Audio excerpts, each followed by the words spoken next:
Hi friends, I hope I am audible. First of all, uh, I'm delighted to be a part of this uh, poetic exchange hosted by Kitab Khana and Indian Novels Collective and curated by Ashwani Kumar. So, at the very outset, I would like to extend my heartfelt thanks to Ashwani for making me a part of this wonderful online poetry festival.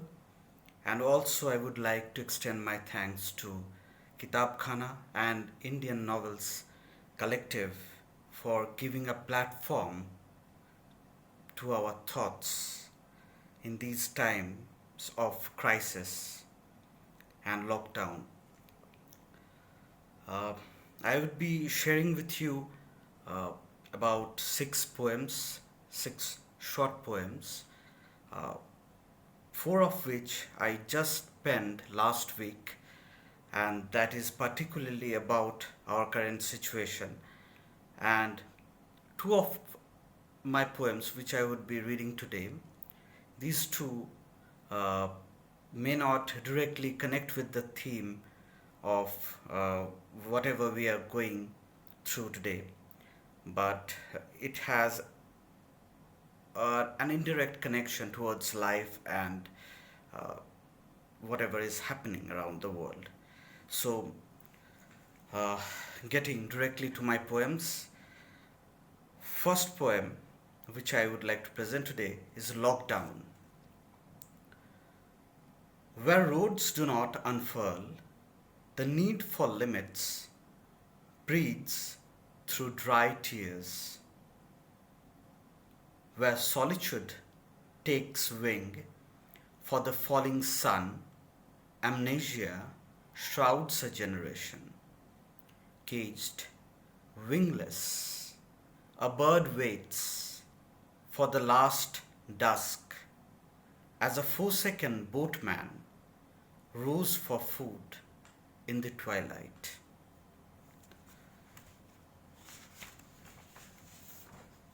My second poem is titled as Tangled. Stories of loneliness stay warm inside my blanket, get replaced without a sound. Arms raised, a leafless tree, arms raised, a leafless tree prays for its death. I wish I understood those bird songs struggling to break free from the branches.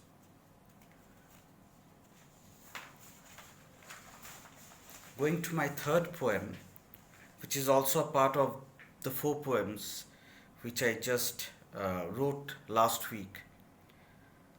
The title of this poem is The Answer.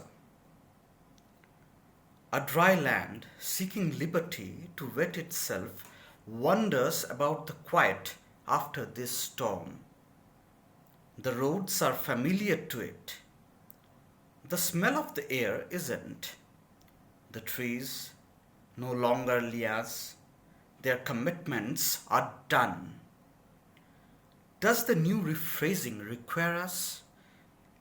An empty bowl falls on the floor. The sound seems familiar. It was there in the quiet before the storm.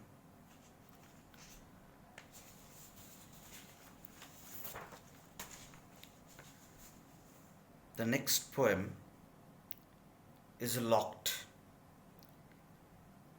Sometimes the iron in a lock must be thinking, why was I molded into something as such? A life that came with boldness got swept into isolation by the tongue of a melancholic rust, hanging like a slave to the will of the key and fingers.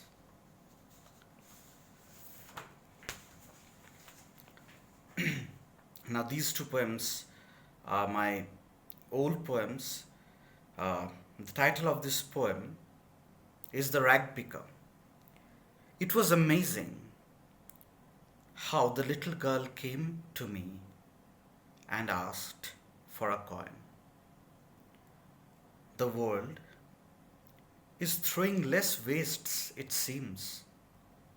Earlier, rag pickers were reticent, or perhaps I'm a dustbin of riches now. And the last poem for today is Nobody Speaks of You, Syria. You have shrunk to a handful of wet dust, wet from tears and rapacious semen. The heralds look at you as a whore, and your screams have no walls to enclose their echoes. All have fallen. Your ovaries are dead, your ribs have turned into razors, wiping out your sentiments. The bullets you have consumed have rusted inside your womb and stained the color of your blood. Civilization looks as blank as a dry river that doesn't thirst for rains. Somewhere in your ruins, hope peeps like a thief through a broken tooth of a child smiling at a broken tank. Through her eyes, you look so lean, Syria, but your history is getting fat. Once again, I extend my thanks to the curator, Ashwani, and to Kitab Khana and Indian Novels Collective. And of course, there are more to come today, tomorrow, till 14th. And I hope you would all enjoy all the poets and poems presented during this online festival. Stay healthy, stay safe. Thank you very much.